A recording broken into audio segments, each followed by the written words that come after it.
Example 3-4 देखते हैं. In this example, we need to determine the required length of this cord AC so that the 8 kg lamp can be suspended in the position shown. The undeformed length of the spring, यानी spring की unstretched length आपको given है, which is 0.4 meters, and it has a stiffness of 300 Newton per meter. So you are going to support this lamp using the cable AC and spring AB. आपसे कहा जा रहा है कि you need to determine के LAC यानी length of this cord AC कितनी होनी चाहिए in order to hold this system in equilibrium in the position shown. So free body diagram हमें किसकी बनानी चाहिए? पॉइंट ए की. तो पॉइंट ए की हम फ्री बॉडी डायग्राम बनाएंगे. The weight of this lamp would be acting downward, जिसको मैं W से रिप्रेजेंट कर रहा हूँ, and as per the formula this weight is going to be equal to mg. So m आपके पास 8 गिवन है, g की वैल्यू आपके पास 9.81 आती है. So accordingly the value of W would comes out to be 78.48 Newton. So this is going to be the weight of this lamp. इसके अलावा जो point A के ऊपर फोर्सेस मजीद एक्ट कर रही हैं, one is going to be this force जिसको हमने TAC का नाम दिया है, and this force is going to act at an angle of 30 degrees with respect to the negative x axis. Then we are going to have another force जिसको हम कहते हैं this is force TAB that would be acting in the horizontal direction. We are using a conventional XY coordinate system. तो आपके पास ये free body diagram जो है वो कंप्लीट हो गई है.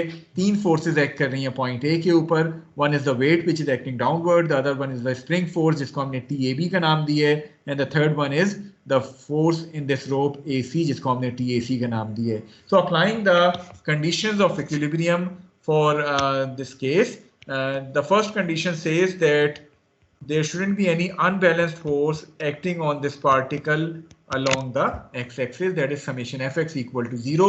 So the equation for summation fx equal to 0 would become TAB minus TAC cos of 30 should be equal to 0. So let me call it as equation number 1. The second condition of equilibrium says that there shouldn't be any unbalanced force acting along the y-axis as well. So summation Fy should be equal to 0. The forces which are acting along the y-axis is TAC sine 30 with a positive sign minus W should be equal to 0.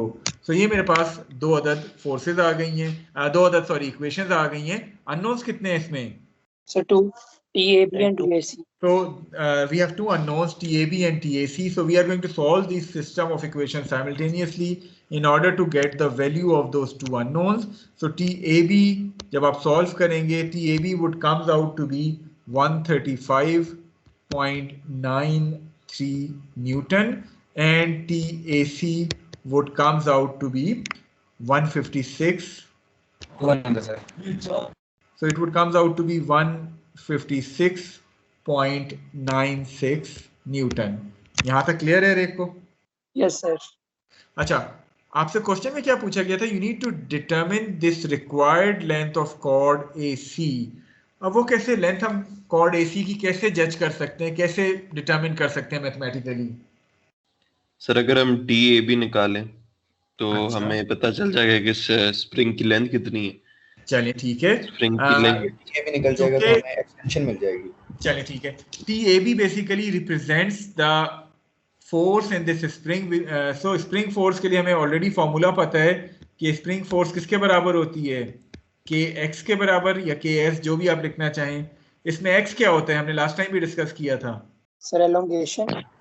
Extension कि spring की length में कितनी change आ रही है from its unstretch position. So इसको मैं लिख सकता हूँ LAB minus L0, ऐसे ही है. L0 represents the unstretched length which is given to you as 0.4.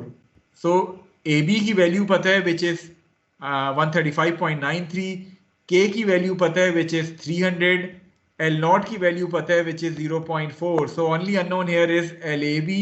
So once you solve it, LAB comes out to be 0.4 0.853 metre.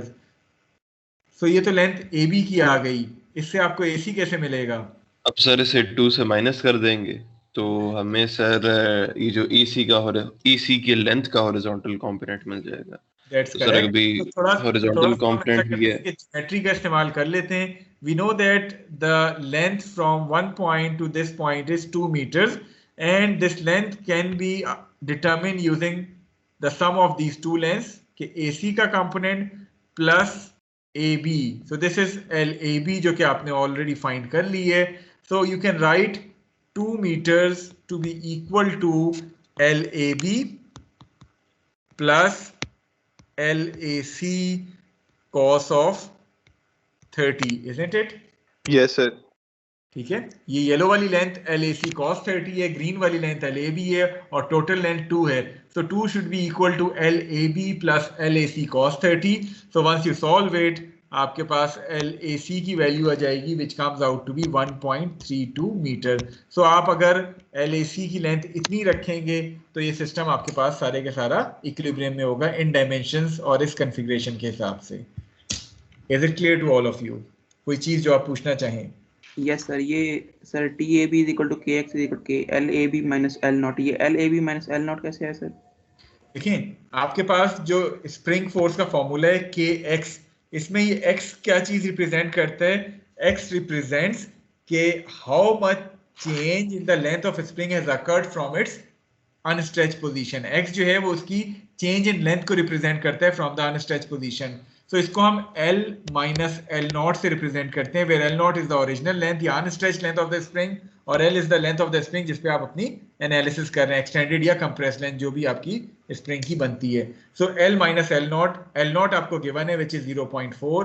So L आपके पास आ जाएगी कि इस कॉन्फ़िगरेशन में A से B तक की लेंथ कितनी है विच इज 0.853। ठीक है, सही हो। Yes sir. Any other question जो आप पूछना चाहें?